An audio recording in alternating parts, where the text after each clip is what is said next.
mais ils sont inarrêtables. Encore une fois, l'Olympique de Marseille accumule ses défaites. Bonjour à tous les amis et bienvenue dans cette vidéo. J'espère que vous allez bien. Pour ma part, ça va très bien. Alors, avant de commencer, s'il vous plaît, restez bien jusqu'à la fin de cette vidéo-là. Peut-être il y aura des moments où vous n'allez pas trop aimer la vidéo, mais restez bien jusqu'à la fin de cette vidéo-là pour me soutenir et soutenir la chaîne. Et aussi parce que je vais dire beaucoup de vérité, que ça plaise ou pas aux fans de l'OM. Allez, c'est parti. Le match entre le Stade de Reims et l'Olympique de Marseille a été dominé complètement par l'OM. Mais l'OM continue à compiler les défaites de pire en pire. L'OM était candidat pour gagner la Ligue 1. Aujourd'hui, l'OM, ils ne sont pas sûrs d'être dans le top 3. Ça veut dire l'année prochaine, ils ne sont pas sûrs de jouer la Champions. Et moi, je vous le dis, ce qu'il y ait de mieux pour l'OM, c'est en fait de ne pas jouer en Europe du tout. Parce qu'en fait, ils vont en faire la hachouma, ils vont en mettre la honte totale. Moi, je vous le dis. Là, il y a le PSG, il y a Lille, il y a Stade de Brest qui font rayonner la Ligue 1 partout en Europe. Et là, il y a Marseille. La dernière fois qu'ils ont été en Champions, ils ont joué 3 matchs avec 0 but marqué et je ne sais pas combien de buts encaissés. Voilà, ça c'est l'OM, ça c'est l'OM d'aujourd'hui. Encore une fois les amis, moi je suis supporter du PSG, mais ça me fait mal au cœur de voir un OM pareil. Le grand OM ne peut pas être pareil, c'est pas possible. C'est pour ça que je n'arrête pas de vous dire, il faudrait changer de président. Il n'y a que ça comme solution, moi je vous le dis. Là quand on prend en exemple l'ancien président de Barça, Bartomeu, il a réussi à faire couler Barça en ayant dans son effectif Neymar, Suarez et Messi. Vous vous rendez compte, en ayant tous ces joueurs-là, Bartomeu a réussi à faire couler Barça et Laporta avec 1 milliard de dettes. Vous vous rendez compte que c'est 1 milliard de dettes? C'est énorme. Et bah lui a réussi à ramener des joueurs de classe mondiale comme Lewandowski. En même temps, a réussi à pousser des jeunes de la Masia qui sont devenus les meilleurs joueurs en Europe aujourd'hui, clairement. Comme quoi, un président, en fait, peut couler le club, comme peut élever le club au point le plus haut. Et là, vous avez l'exemple parfait de ce que c'est d'avoir un bon président. Et je vous le dis encore une fois, mes amis marseillais, votre président, il est nul. C'est pas qu'il est nul, il est nul. Comme dirait Momoini, il est très nul. Il est là que pour faire sa moula.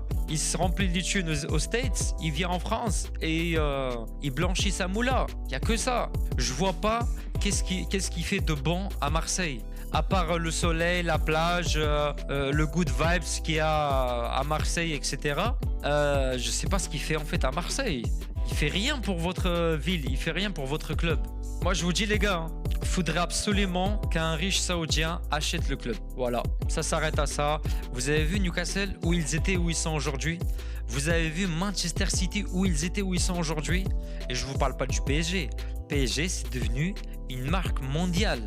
Et je vous jure, je ne dis pas ça pour vous foutre le seum, mais c'est la vérité. Vous le voyez bien. Aujourd'hui, le PSG, c'est devenu une marque mondiale.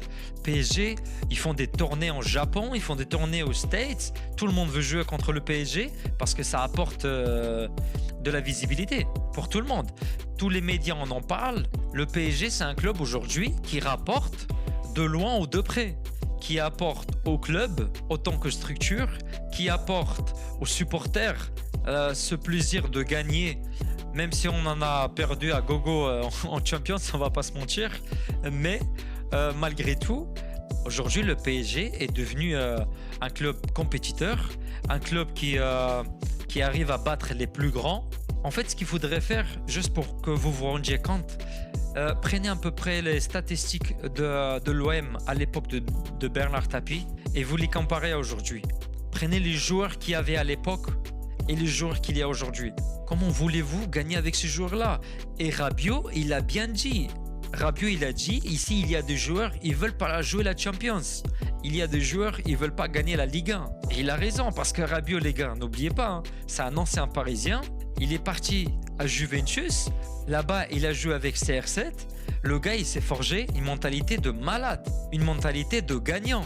Et il a tout dit, franchement, il a tout dit. J'espère que c'est un beau message tout ça en fait. Parce que moi, ça fait longtemps que je vous parle de ça. Ça fait longtemps que je vous dis, dans ce club-là, il y a plein de choses qui ne vont pas. Mais en fait, c'est pas le club lui-même qui ne va pas. C'est la structure du club qui ne va pas aujourd'hui. Le PSG, ils achètent un Vitinha qui marque je sais pas combien de buts, qui est devenu aujourd'hui un des meilleurs milieux de terrain au monde. Et Marseille achète son plus gros achat de toute son histoire, qui était un Vitinha de Wish. Et il a marqué 5 buts, il est parti comme du je sais pas quoi.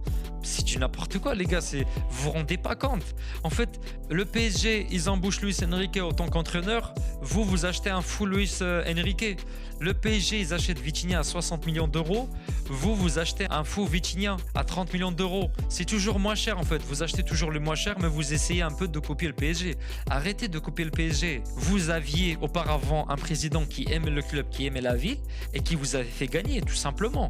Il y a une époque, tous les joueurs de la Ligue 1 voulaient jouer pour Marseille. Un des meilleurs clubs en Europe, c'était l'Olympique de Marseille. Tout le monde voulait jouer à Marseille à l'époque. Qu'est-ce qui s'est passé avec Marseille aujourd'hui? En plus de ça, normalement, je devrais faire une vidéo sur le match du PSG. Mais qu'est-ce que je vais dire sur le match du PSG? Ils ont gagné 6-1. Ils ont dominé la moitié de la première partie et la deuxième partie du match. Ils l'ont dominé. Qu'est-ce que je veux dire sur le PSG? Ils sont tous bons. Doué, il est bon. Vitinha, il est bon. Neves, il est bon. Gvara était bon. Barcola était bon. Gonzalo Ramos a été bon. Même Lucas Hernandez, Pacho, tout le monde a été bon. On gagne 6-1, c'est logique, mais j'ai rien à dire sur ce match en fait. Parce que c'est simple, le PSG a gagné, le PSG a dominé. Encore une fois, l'histoire se répète, le PSG est trop fort pour la Ligue 1. Et je sais pas si vous avez remarqué, depuis tout à l'heure, j'ai pas encore parlé du Stade de Reims. Stade de Reims, ils ont gagné que contre-attaque. Tous les buts de Stade de Reims ont été marqués sur le terrain du gardien. Mais vous vous rendez compte, il y avait quoi? Sur le premier but, il y avait 3 défenseurs, voire 2. Il n'y avait que 2 défenseurs. Sur tous les buts de Stade de Reims, les défenseurs n'ont jamais été bien alignés. Les défenseurs de l'OM n'ont jamais été bien alignés. Et vous savez quoi les gars? Certes, le Stade de Reims a perdu des matchs, mais n'oubliez pas, le Stade de Reims va jouer bientôt une finale de la Coupe de France. Peut-être là, le Stade de Reims, ils vont gagner leur premier titre depuis 1953. Bref, franchement, un énorme bravo aux joueurs du Stade de Reims. Franchement, ils ont fait le job, ils ont su gérer. L'entraîneur du Stade de Reims a fait un travail de monstre. En plus, ils viennent juste d'arriver. Il a su gérer, il a su comprendre le jeu de l'OM. Il a mis tous les joueurs en bloc bas. Et il l'a très très bien fait. C'était plus Nakamura, c'était Aya Nakamura. Le gars a bien joué du début jusqu'à la fin. Le gars a su déranger la défense de l'OM de la meilleure des façons. Et voilà, c'était tout pour moi. Merci à tous ceux qui sont restés jusqu'à la fin de cette vidéo-là. N'hésitez pas à lâcher votre petit like et petit commentaire pour me soutenir. Et pour tous ceux qui le font, vous êtes les meilleurs. À une prochaine pour une autre vidéo. Et c'est ciao!